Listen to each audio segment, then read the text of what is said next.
Hello students.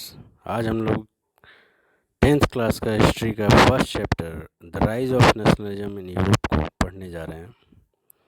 वास्तव में ये जो नेशनलिज्म जो वर्ड है, जिसको राष्ट्रीयता कहते हैं, ये बहुत पुरानी बात नहीं है।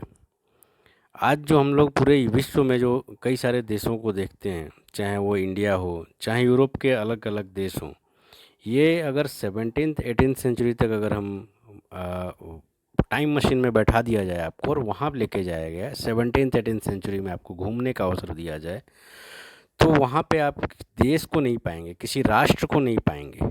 वहाँ नेशन नाम का कोई चीज़ नहीं। अगर किसी से आप पूछिएगा, उस समय के किसी व्यक्ति से भेंट हो जाए आपकी और वहाँ पूछिएगा कि तुम किस देश के रहने वाले हो, तो उसको समझ में ही नहीं आएगा कि ये क्या क्वेश्चन ये क्या क्वेश्चन आप पूछ रहे हो, क्योंकि नेशनलिज्म की जो भावना है वो उस समय तक डेवलप ही नहीं हुई थी। नेशनलिज्म का सीधा सा मतलब है कॉमन आइडेंटिटी से है, कि एक फिक्स्ड एरिया हो और उसमें एक सेंट्रल गवर्नमेंट जो है उसमें काम करती हो और जितने भी लोग उसमें रह रहे हैं उनमें एक कॉमननेस की भावना डेवलप हो, देश के प्रति प्यार की भावना डेवलप हो। तो 17th 18th सेंचुरी तक जो है यूरोप में भी जो है नेशनलिज्म नहीं था, इंडिया में भी उस समय नेशनलिज्म की कोई भावना नहीं थी। अगर एंशियंट इंडिया की हम लोग बात करें तो उस समय क्या था, कई सारे छोटे छोटे राज्य हुआ करते थे। जैसे मगध एक एम्पायर, आप पढ़े होंगे छोटे क्लासेस में। आप साउथ में चले जाइए तो उसमें सातवाहन पढ़े होंगे, राष्ट्रकूट पढ़े होंगे। ये छोटी छोटी रियासतें थीं। ये अपने आप में जो है अपना शासन ये लोग एक निश्चित क्षेत्र पे करते थे और कोई पैन इंडिया का कंसेप्ट नहीं था, पूरे देश का कंसेप्ट नहीं था कि पूरा जो आज का जिसको हम लोग नेशनलिज्म कहते हैं उस तरह का कोई कंसेप्ट था नहीं। ये नेशनलिज्म की जो भावना है सबसे पहले जो विकसित हुई वो यूरोपियन कंट्रीज़ में विकसित हुई, और यूरोपियन कंट्रीज़ में भी फ्रांस में सबसे पहले विकसित हुई, और धीरे धीरे इसका डेवलपमेंट जो है सबसे पहले यूरोप के विभिन्न देशों में हुआ और बाद में जो है ऑल ओवर वर्ल्ड में हुआ। यहाँ नेशनलिज्म का सीधा सा अर्थ ये है कि कोई भी क्षेत्र एक फिक्स्ड एरिया हो जहाँ पे एक सेंट्रल गवर्नमेंट काम करती हो और लोगों के बीच कॉमननेस हो, एक यूनिटी की भावना हो, देश प्यार की भावना हो, उसको हम लोग नेशनलिज्म कहते हैं। जैसे वननेस कैसे होगा, कॉमन आइडेंटिटी कैसे होगा, एक कॉमन कल्चर होगा, कॉमन एक हिस्ट्री होगा। इस तरह की चीज़ों से जो है नेशनलिज्म को हम लोग समझते हैं। तो इस चैप्टर में हम लोगों को मेनली पढ़ना है कि यूरोप में ये नेशनलिज्म की भावना जो है कैसे विकसित हुई। सबसे पहले स्टार्ट इसमें हम लोग करते हैं। एक फ्रेडरिक शुरो नाम का एक व्यक्ति था। वो एक विजनरी व्यक्ति था। विजनरी का मतलब ये होता है कि जो अपने समय से काफ़ी आगे की सोच रखता है।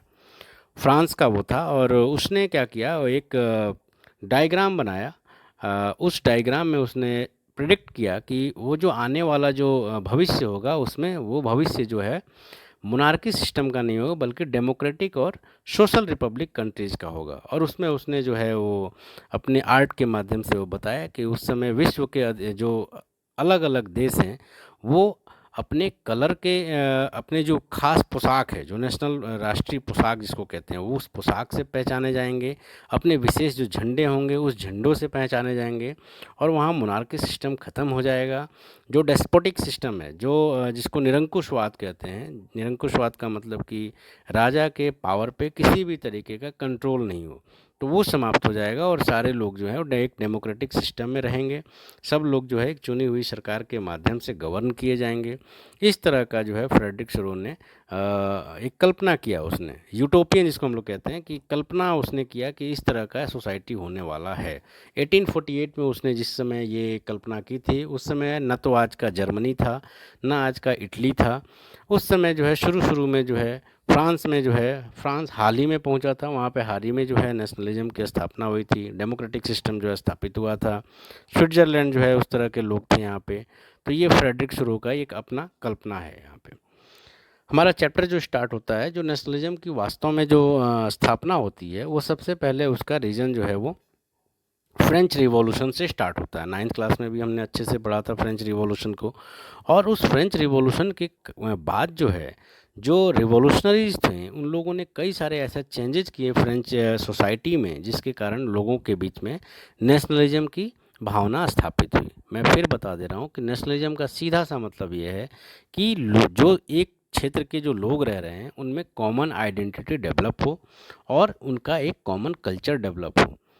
तो सबसे पहला जो चेंजेज आखिर उन लोगों ने फ्रेंच जो रिवॉल्यूशनरीज थे उन लोगों ने क्या क्या चेंज किया, तो सबसे पहला उन लोगों ने ये किया कि जैसे आज के डेट में हम लोग अपने देश को हम लोग कहते हैं कि भारत माता ये हैं, माँ के रूप में देखते हैं, वैसे उन लोगों ने ला पैट्री की भावना उन लोगों ने अपने आप को बताया कि पूरे फ्रांस की जो ज़मीन है उसको उन लोगों ने फादरलैंड के रूप में देखा, पितृभूमि के रूप में देखा।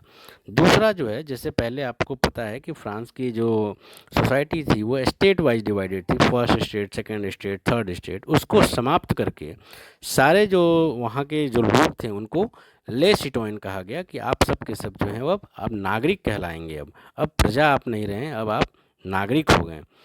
अगला फिर उन लोगों ने क्या चेंज किया, एक चेंज ये किया कि उन लोगों ने जो है पहले जो राजा का जो झंडा था उसको हटा दिया और एक ट्राई कलर का जो फ्लैग है उसको अपना लिया।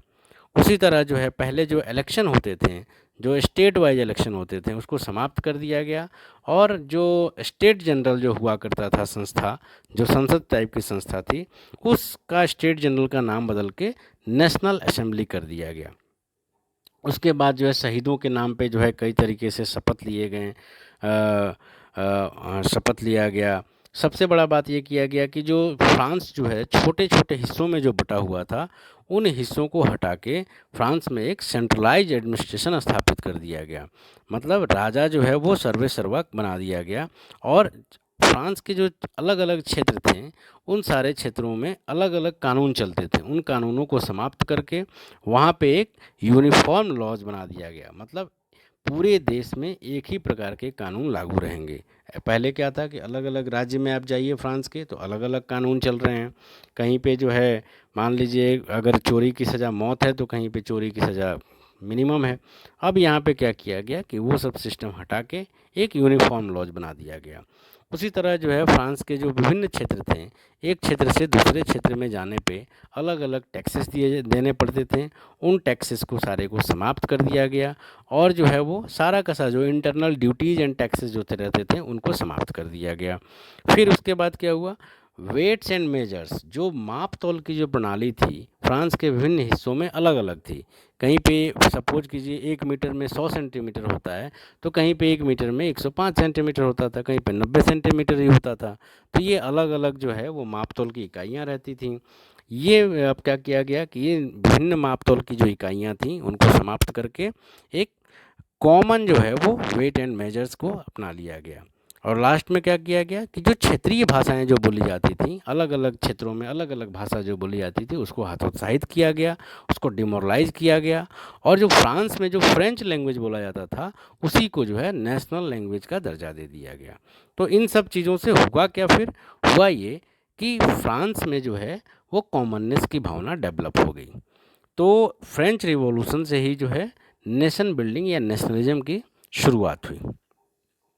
अब क्या हुआ, जब फ्रेंच रिवॉल्यूशनरी जो है जब ये जीत गए अपना जो वहाँ पे जो है अपने फ्रांस में जो है वो मोनार्की सिस्टम को समाप्त कर दिए, तो इन लोगों ने सोचा कि फ्रांस के साथ साथ अब यूरोप के जो बाकी जो बचे देश हैं जहाँ पे अब भी मोनार्की सिस्टम और डेस्पोटिक सिस्टम जो स्थापित है, तो क्रांतिकारियों का यह उद्देश्य है कि वहाँ भी जो है उस मोनार्की सिस्टम को समाप्त किया जाए और यहाँ पे जो है जो फ्रांस में जो लिबर्टी जो दिया गया है, जो इक्वलिटी का राइट्स दिया गया है, उस राइट्स को जो है इन लोगों ने माना कि इस तरह के जो अधिकार हैं इन अधिकारों को यूरोप के विभिन्न देशों में फैलाना इनका मोरल ड्यूटीज़ है रिवॉल्यूशनरीज का।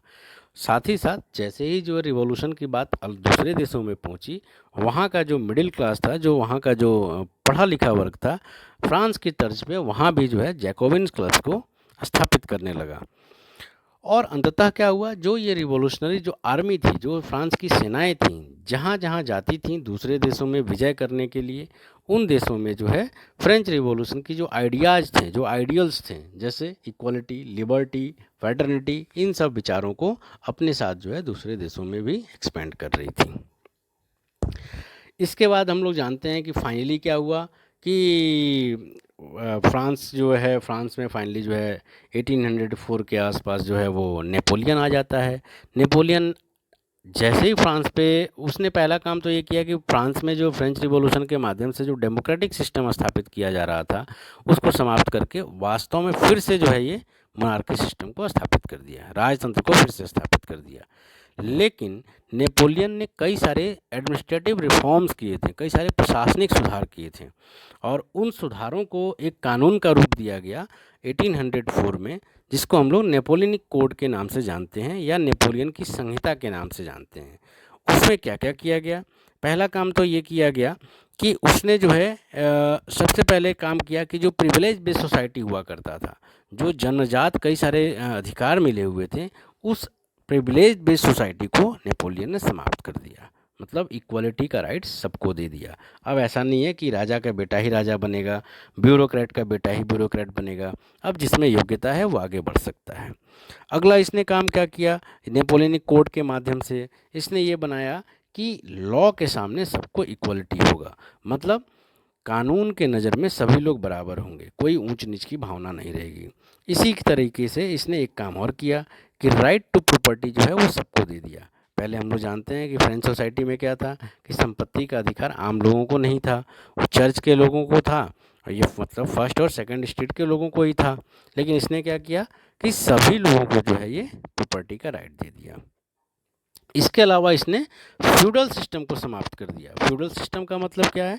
यूरोप में मिडिवल एज में एक जो सिस्टम था उसको हम लोग फ्यूडल सिस्टम कहते हैं। इसमें क्या था कि जो बड़े बड़े किसान होते थे, जो बड़े बड़े ज़मींदार टाइप के लोग होते थे, वो अपने ज़मीन के अंदर जो है किसानों से उनको गुलाम की तरह रखते थे, सर्फ्स की तरह, और उनसे जो है फ्री में काम करवाते थे। इसको हम लोग फ्यूडल सिस्टम कहते थे। और किसान जो है वो फ्रीली कहीं मूव नहीं कर पाता था, उसको कोई राइट्स नहीं थे, केवल ड्यूटीज़ ही ड्यूटीज़ थे। और जो भी उत्पादन अपने खेतों में करता था उस उत्पादन का एक हिस्सा जो है मैनोरियल ड्यूज़ के रूप में जो है वो अपने सामंत को ले जाके पहुंचाता था। तो सबसे पहले नेपोलियन ने क्या किया कि ये फ्यूडल सिस्टम को समाप्त कर दिया और पीजेंट्स जो थे, जो किसान थे, उनको सर्फडम से मुक्ति दे दी। सर्फडम का मतलब दासता, जो कृषि दास थे उन कृषि दासों को मुक्त कर दिया। अब ये स्वतंत्र रूप से अपने छोटे छोटे खेतों में काम कर सकते थे। इसी तरीके से इसने क्या किया, शहरों में गिल्ड सिस्टम जो हुआ करता था, गिल्ड सिस्टम का मतलब एक खास प्रकार का व्यापार करने वाले जो लोग थे उनकी एक संस्था थी, जिसको हम लोग गिल्ड सिस्टम कहते हैं। जैसे मान लीजिए सुनार जाती है, सुनार जो लोग हैं, तो वही डिसाइड करता था कि कौन लोग जो है इसमें व्यापार करेंगे और कितने रेट में बेचा जाएगा, किस क्वालिटी का सामान होगा। तो इससे ये होता था कि कंपटीशन नहीं रहता था। अगर मान लीजिए कोई व्यक्ति है जिसको जो है वो लुहार है, लोहे का काम कर रहा है, उसको हो सकता है कि उसमें ये टैलेंट हो कि वो सोने का काम अच्छा कर सकता है। लेकिन गिल्ड सिस्टम में ये परमिशन ही नहीं था कि दूसरे ऑक्यूपेशन वाले लोग जो हैं दूसरे अपने ऑक्यूपेशन को छोड़ के दूसरे ऑक्यूपेशन को अपना पाएँ। तो इससे क्या था कि कंपटीशन ज़्यादा ज़्यादा हो नहीं पा रहा था, जिससे क्वालिटी नहीं आ पाता था सामानों में। तो इसने क्या किया, गिल्ड सिस्टम को, जिसको हिंदी में श्रेणी व्यवस्था कहते हैं, उसको समाप्त कर दिया इसने। और इसने क्या किया, ट्रांसपोर्ट और कम्युनिकेशन सिस्टम को भी स्ट्रॉन्ग किया उसने, कई सारे सुधार किए। साथ ही साथ जो है इसने जो है लॉ जो है वो यूनिफॉर्म बना दिया, समान कानून सब पे चलेगा। वेट्स एंड मेजर्स जो थे, माप तोल की इकाई जो थी, उसको ये कर दिया। और एक पूरे फ्रांस में जो है एक ही करेंसी चलाया इसने। अलग अलग क्षेत्रों में जो पहले करेंसी चलती थी उनको समाप्त करके एक कॉमन करेंसी इसने स्टार्ट कर दिया। अब क्या हुआ, अब जरा हम लोग 18th सेंचुरी का जरा यूरोप की स्थिति देखें कि क्या था वहाँ पे। तो 18th सेंचुरी के यूरोप में अगर हम लोग चले जाएं तो वहाँ पे हम देखेंगे कि आज के डेट के जो कई सारे देश हैं उस समय वहाँ पे थे ही नहीं। जैसे आज का इटली अगर ढूंढने का प्रयास करें, आज का जर्मनी ढूंढने का प्रयास करें, उस समय ये देश कहीं भी नहीं थे। 18th सेंचुरी में जो देश जो थे वो छोटे छोटे हिस्सों में बटे हुए थे, जिसको हम लोग डचीज, कैंटन्स, किंगडम्स के नाम से जानते हैं। ये किंगडम्स, डचीज, कैंटन्स, ये क्या है, ये छोटी छोटी इकाइयाँ हैं। जैसे अपने देश में कैसे है, जो एक पूरा देश है वो कैसे राज्यों में बटा हुआ, राज्य जिलों में बचे हुए हैं, जिले जो हैं वो ब्लॉक्स में बटे हुए हैं। उसी तरीके वहाँ पे जो है एक पूरा जो एक बड़ा रीजन है वो किंगडम्स में, डचीज में और कैंटन्स में बटे हुए थे, जिसके रूलर्स जो होते थे वो ऑटोनोमस थे, मतलब वो स्वायत्त थे। वो अलग अलग क्षेत्रों में अपनी पूर्ण स्वतंत्रता से काम करते थे। कोई यहाँ के क्षेत्र के जो भी लोग रहते थे उनका कोई कलेक्टिव आइडेंटिटी नहीं था, कोई सामूहिक पहचान नहीं था, कोई एक कॉमन कल्चर नहीं था इनका। ऐसा कोई कल्चर नहीं था जो सभी क्षेत्र के रहने वाले जो लोग थे उनका अलग अलग कल्चर था, अपना अपना अलग अलग तरीके का उनका संस्कृति थी, अलग अलग लैंग्वेज वो लोग बोलते थे, और वो लोग अलग अलग एथनिक ग्रुप से बिलोंग करते थे। अलग अलग उनका निर्जातीय समूह था। 18वीं सदी का सोसाइटी कैसा था, यूरोपियन सोसाइटी? तो मेनली जो उसका जो अपर क्लास जो था, वो संख्या में भले ही कम था, लेकिन वो क्या थे, आपस में काफ़ी अच्छे तरीके से संगठित रहते थे। आपस में शादियों के माध्यम से वो जुड़े रहते थे और ज़मीन का अधिकांश हिस्सा का मालिकाना हक जो है इन्हीं के पास होता था।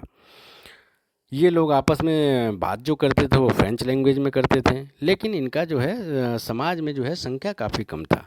संख्या ज़्यादा किसका था? पीजेंट्स का था।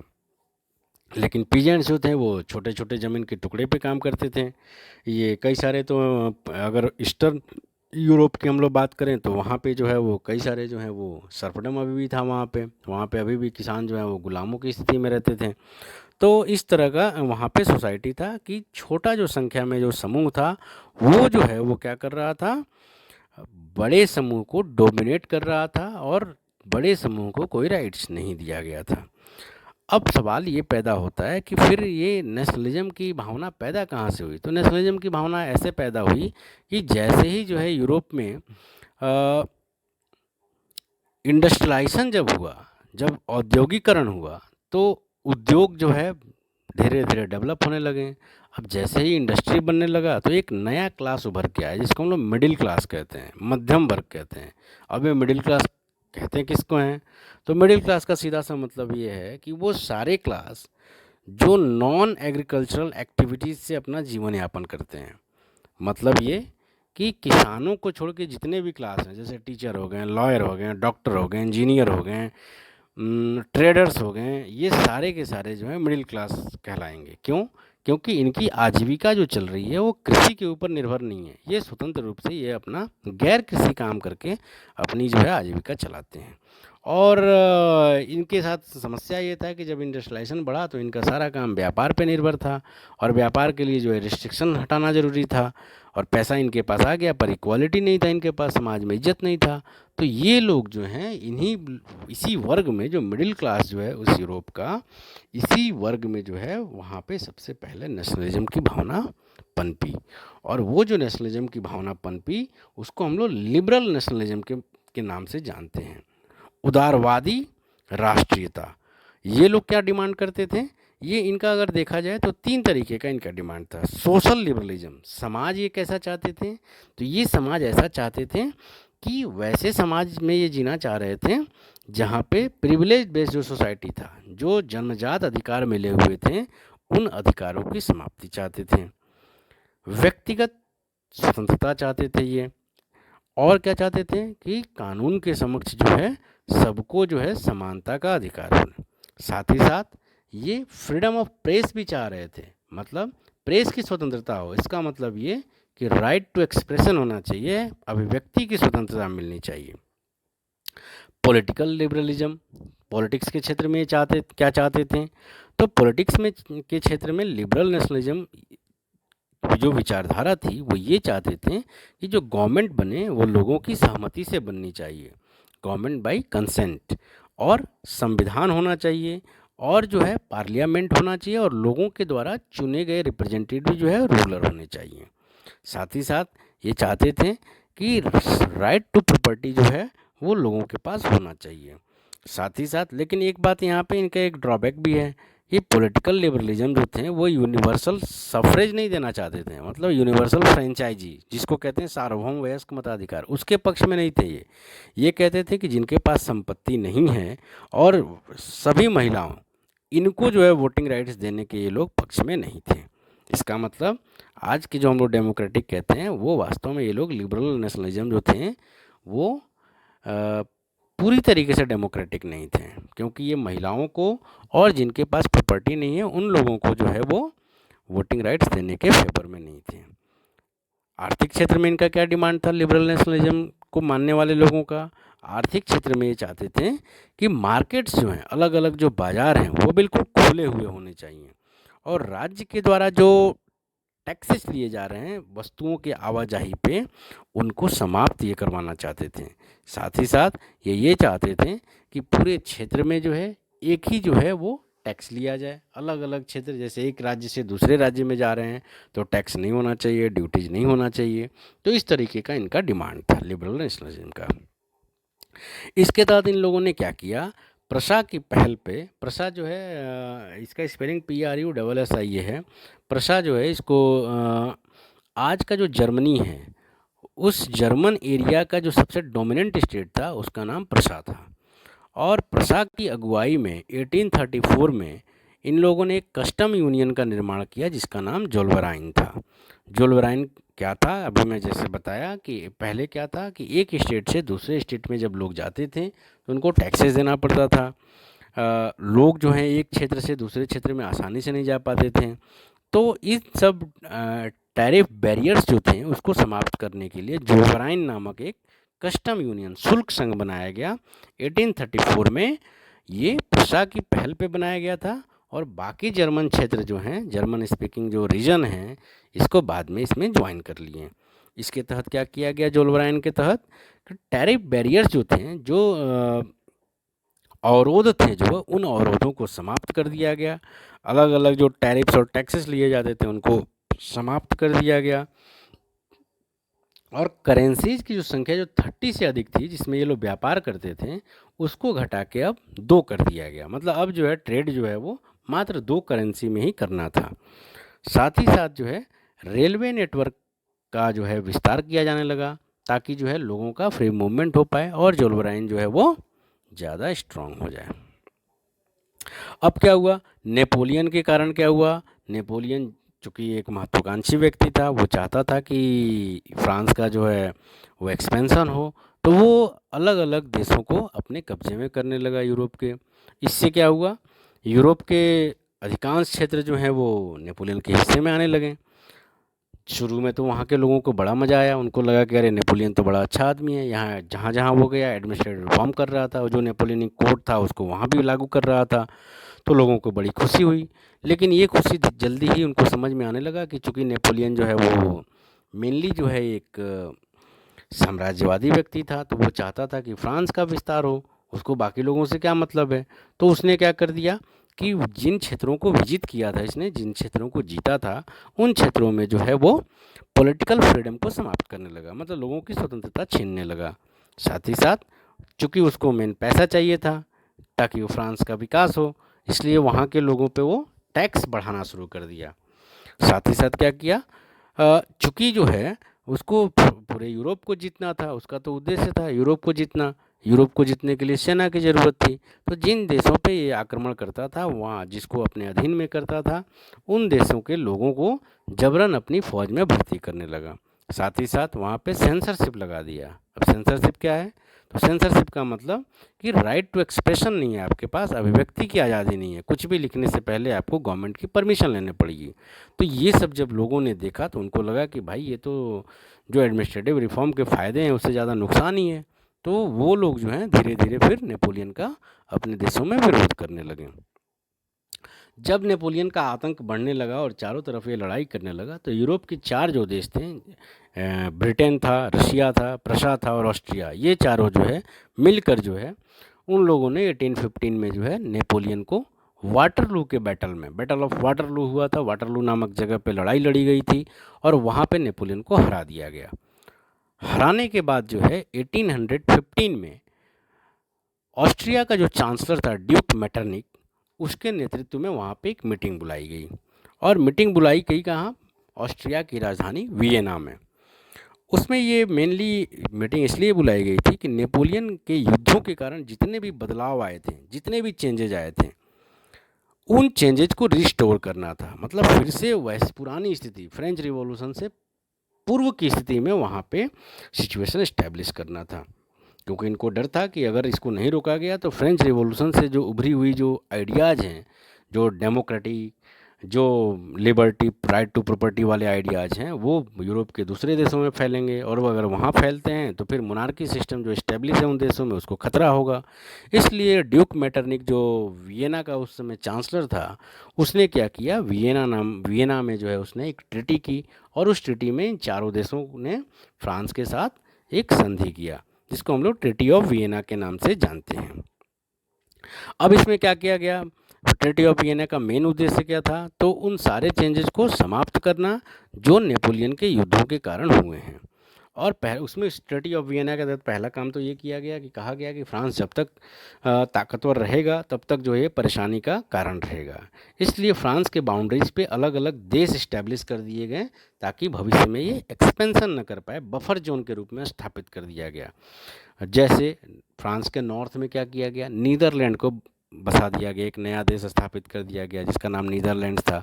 और इस नीदरलैंड में ही आज का बेल्जियम भी था। बाद में हम देखेंगे बेल्जियम कैसे आज़ाद हो गया। इसी तरह फिर क्या किया गया, इसके तहत जो है वो जो इसने जिन देशों में मूल राजाओं को हटाया था उस खानदान के राजाओं को ढूंढ के फिर से राजा बना दिया गया। जैसे फ्रांस में क्या किया गया, जो बॉर्बन डायनेस्टी था उस डायनेस्टी के एक व्यक्ति को ढूंढा गया और फिर से फ्रांस का उसको राजा बना दिया गया। सेम यही काम यूरोप के बाकी देशों में भी किया गया। और इसका मात्र ट्रीटी ऑफ वियना का मेन उद्देश्य यही था कि जो फ्रेंच रिवॉल्यूशन के कारण जो आइडियाज़ जो उभरे हैं उनका विस्तार ना हो। कुल मिला के एक कंजर्वेटिव रूल स्थापित करना चाहते थे। कंजर्वेटिव हम लोग 9th में भी पढ़े थे कि ये एक रूढ़िवादी किस्म का शासन स्थापित करना चाहते थे, जिसमें इनका मेन उद्देश्य क्या था कि किसी भी तरीके के चेंज को ये बर्दाश्त नहीं करते थे। ये चाहते थे कि प्रिविलेज बेस्ड सोसाइटी अभी भी रहे, चर्च को वैसे ही राइट्स मिलें, लोग जो हैं वैसे ही जो है सोसाइटी में डिवीज़न रहें। इस तरह का ये लोग काम करना चाह रहे थे। अब इन लोगों ने क्या किया, जो 1815 के बाद जो कंजर्वेटिव रेजिम बनाया गया उसमें ये लोग क्या चाह रहे थे, तो मेनली जो है फिर से जो है ऑटोक्रेटिक रेजिम स्थापित कर दिए। ऑटोक्रेटिक रेजिम का मतलब वही मोनार्की सिस्टम, एब्सोल्यूट पावर राजा के पास। अगला क्या कि किसी भी तरीके से ये अपना आलोचना सुनने को तैयार नहीं हो रहे थे। साथ ही साथ इन लोगों ने क्या किया इसके लिए कि सेंसरशिप लगा दिया, मतलब इनका किसी भी तरीके से कोई इनका विरोध नहीं कर सकता था, इनके बारे में कोई बुरी बातें नहीं लिख सकता था। अगर लिखेगा तो फिर उसको दंड दिया जाएगा। अब क्या हुआ, फिर रिवॉल्यूशनरीज कहाँ चले गए। अब एक बार जो मज़ा ले लिया है जीवन का, अच्छे चीज़ों का, वो उसको भूलेगा थोड़े ही। अब जो रिवॉल्यूशनरीज थे उन लोगों ने तो स्वतंत्रता का मज़ा ले लिया है, अब वो फिर पराधीन क्यों रहेंगे, वो फिर कंजर्वेटिज्म में क्यों जाएंगे। तो अब ये क्या करने लगे, तो ये लोग जो है ये जो भी रिवॉल्यूशनरीज थे वो सारे अंडरग्राउंड हो गए। अंडरग्राउंड का मतलब क्या, अंडरग्राउंड का मतलब ये नहीं समझना है कि ज़मीन खोद के उसके अंदर रहने लगे। अंडरग्राउंड का मतलब ये कि गवर्नमेंट की नज़र से बच के काम करने लगे, छुप के काम करने लगे। छुप के क्यों, क्योंकि बाहर अगर निकल के काम करेंगे जो लिबरल आइडियाज़ हैं उनका फैलाव करेंगे, उसको फैलाएंगे, तो मैटरनिक जैसा जो कंजर्वेटिव व्यक्ति उसको छोड़ेगा नहीं, उसको जेल में डाल देगा, उसको मरवा देगा। इसलिए ये लोग भूमिगत हो गए, अंडरग्राउंड हो गए। और भूमिगत रह के इन लोगों ने सीक्रेट सोसाइटीज़ की स्थापना की। सीक्रेट सोसाइटीज़ का मतलब इन लोगों ने जो है गुप्त समितियों की स्थापना की जो छुप छुप के अपने विचारों का प्रसार करते थे। और उसके तहत जो है इन लोगों का मेन उद्देश्य क्या था, इन सीक्रेट सोसाइटीज़ के माध्यम से ये लोग लिबर्टी और इक्वलिटी के विचारों का फैलाव करने का था। ये मेनली चाहते क्या थे कि नेशन स्टेट की स्थापना की जाए, कि जो बिखरे हुए क्षेत्र जो हैं उन बिखरे क्षेत्रों को मिलाकर एक बड़ा देश बना दिया जाए, जिसमें एक कल्चर को मानने वाले, जिनका एक अपना जो है अतीत हो, उन सब लोगों को एक साथ स्थापित कर दिया जाए। इस तरह के का जो विचार था उसमें सबसे जो प्रमुख व्यक्ति था वो था जेसप मेजनी। ये मेजनी जो था वो इटली के, हम लोग यूनिफिकेशन में पढ़ेंगे, उसमें काफ़ी इम्पोर्टेंट योगदान था। इसका जन्म जो है मेनली जो है ये एक इटालियन रिवॉल्यूशनरी था, इटली का जो है ये प्रमुख क्रांतिकारी था। और इसने जो है एक क्रांतिकारी संस्था थी जिसका नाम था कार्बोनरी। इस कार्बोनरी नामक संस्था का ये सदस्य बन गया, मेंबर बन गया। और बाद में जो है इसने खुद के 2 ऑर्गेनाइजेशन स्थापित किए जिसका नाम था यंग इटली और यंग यूरोप। और इसका मेन कहना ये था कि ये जो भगवान ने जो बनाया है कि मनुष्य का जो प्राकृतिक यूनिट है रहने का वो देशी है, छोटे छोटे हिस्सों में बट के आदमी नहीं रह सकता है। तो जेसप मेजनी का जो है काफ़ी ज़्यादा योगदान था। और इसने जो यंग इटली और यंग यूरोप नामक संस्था बनाया था उसका उसी के तर्ज पे जो है यूरोप के विभिन्न देशों में जो है सीक्रेट सोसाइटीज़ और रिवोल्यूशनरी ऑर्गेनाइजेशन बनाए गए थे। और उसके माध्यम से जो है ये लोग क्या कर रहे थे कि फ्रेंच रिवॉल्यूशन के आइडियोलॉजीज़ का एक्सपेंशन कर रहे थे। अब क्या होता है 1830 से 1848 के बीच में हम लोग यूरोप में देखते हैं कि बहुत सारी क्रांतियाँ होती हैं। तो इसको हम लोग कहते हैं, इस पूरा एरा को कहते हैं 1830 से 1848 के बीच के एरा को हम लोग कहते हैं द एज ऑफ रिवॉल्यूशंस। ये क्रांतियों का युग था। अब क्रांतियों का युग क्यों था? क्योंकि अब तक क्या हुआ था, जैसे जैसे ये लोग जो मैटरनिक के जो शासनकाल के जो लोग थे, ये लोग जैसे जैसे अपना पकड़ बनाना चाह रहे थे, जब पकड़ मजबूत कर रहे थे, वैसे वैसे रिवॉल्यूशनरी जो हैं रिवॉल्यूशन का तैयारी करना शुरू कर दिए। और उस रिवॉल्यूशन के परिणाम स्वरूप सबसे पहले जो क्रांति हुई वो 1830 में फ्रांस में हुई। और परिणाम ये हुआ कि फ्रांस में जो बर्बन डायनेस्टी के जो व्यक्ति को राजा बनाया गया था, वो अपना देश छोड़ के भाग गया। उसको हटा के फिर क्या किया गया, एक लुई फिलिप नामक व्यक्ति को वहाँ का राजा बनाया गया। और वहाँ पे जो है कॉन्स्टिट्यूशनल मोनार्की की स्थापना की गई, संवैधानिक राजतंत्र की स्थापना की गई। मतलब ये कि मोनार्की सिस्टम तो अभी भी है, पर राजा जो है मनमाना काम नहीं करेगा, वो वही काम करेगा जो संविधान में लिखा गया होगा। एक बार मेटरनिक ने कहा था कि when France sneezes whole of the Europe catches cold. उसने कहा था कि जब फ्रांस को छींक आती है तो पूरे यूरोप को बुखार हो जाता है। ये कहने का मतलब उसका क्या था? उसका कहने का मतलब सीधा था इन पंक्तियों के माध्यम से कि फ्रांस में अगर कोई भी घटना हुई तो उसका इफ़ेक्ट जो है ऑल ओवर यूरोप में पड़ेगा। तो जैसे ही 1830 में रिवॉल्यूशन फ्रांस में हुआ, फ्रांस में रिवॉल्यूशन के परिणाम स्वरूप पहला काम तो ये किया गया कि जो वहाँ का जो रूलर था, जो बर्बन डायनेस्टी का था, उसको हटा दिया गया, लुई फिलिप नामक व्यक्ति को राजा बना दिया गया। दूसरा काम ये किया गया कि जो वहाँ पे एक कॉन्स्टिट्यूशनल मोनार्की की स्थापना की गई, संवैधानिक राजतंत्र की स्थापना की गई। इसका परिणाम ये हुआ, जैसे ही फ्रांस में पता चला कि यहाँ क्रांति हो रही है, जो नीदरलैंड था जिसके अंडर में बेल्जियम को रखा गया था, उस बेल्जियम की राजधानी ब्रसल्स, उस ब्रसल्स में भी आंदोलन शुरू हो गया। और परिणाम ये हुआ कि 1830 के रिवॉल्यूशन जो ब्रसल्स में शुरू हुआ, उसके परिणाम स्वरूप बेल्जियम को नीदरलैंड से स्वतंत्र कर दिया गया, वो एक अलग देश के रूप में स्थापित हो गया। एक और जो महत्वपूर्ण चीज़ जो यूरोप में राष्ट्रीयता की भावना को विकसित की, वो था ग्रीस का इंडिपेंडेंस मूवमेंट। ग्रीस को हिंदी में यूनान भी कहते हैं। ये ग्रीस जो है 15th सेंचुरी से जो है ऑटोमन एम्पायर का हिस्सा था। ऑटोमन एम्पायर का मतलब ये कि जो आज का टर्की है, वो उस समय ऑटोमन एम्पायर हुआ करता था और बहुत बड़ा उसका साम्राज्य था। यूरोप के देशों को भी गुलाम बनाया था उसने, और मुस्लिम शासन था ये। तो और जो ग्रीस जो था, ग्रीस को यूरोप के लोग मानते थे कि जो प्राचीनतम संस्कृति है यूरोप की, वो ग्रीस में ही पैदा हुई थी। इसलिए लोगों को बड़ा भावनात्मक लगाव था, और लोग ये सोचते थे कि एक जो जो यूरोप की प्राचीनतम संस्कृति है आज के डेट में, वो क्या है, एक मुस्लिम शासन के अधीन में वो काम कर रही है।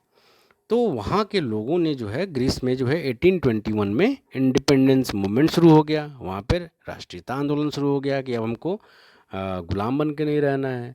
इस आंदोलन में जो है, जो वहाँ के जो ग्रीस के लोग थे उनका सपोर्ट तो था ही, प्लस ग्रीस से जिसको एग्जाइल कर दिया गया था, जिसको निर्वासित कर दिया गया था, उन लोगों ने भी बढ़ चढ़कर इसमें योगदान दिया।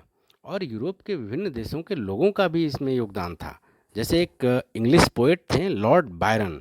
लॉर्ड बायरन जो है वो चंदा इकट्ठा किए थे, और चंदा इकट्ठा करके लड़ाई लड़ने भी चले गए थे वो ग्रीस में। वो अलग बात है कि वहाँ बेचारे की फीवर से डेथ हो गई। परिणाम ये हुआ कि 1821 में जो ग्रीस का इंडिपेंडेंस मूवमेंट शुरू हुआ, वो फाइनली जो है वो 1832 में ट्रीटी ऑफ कॉन्स्टेंटिनोपल, कुस्तुनतुनिया की संधि के माध्यम से ग्रीस को स्वतंत्रता मिल गई।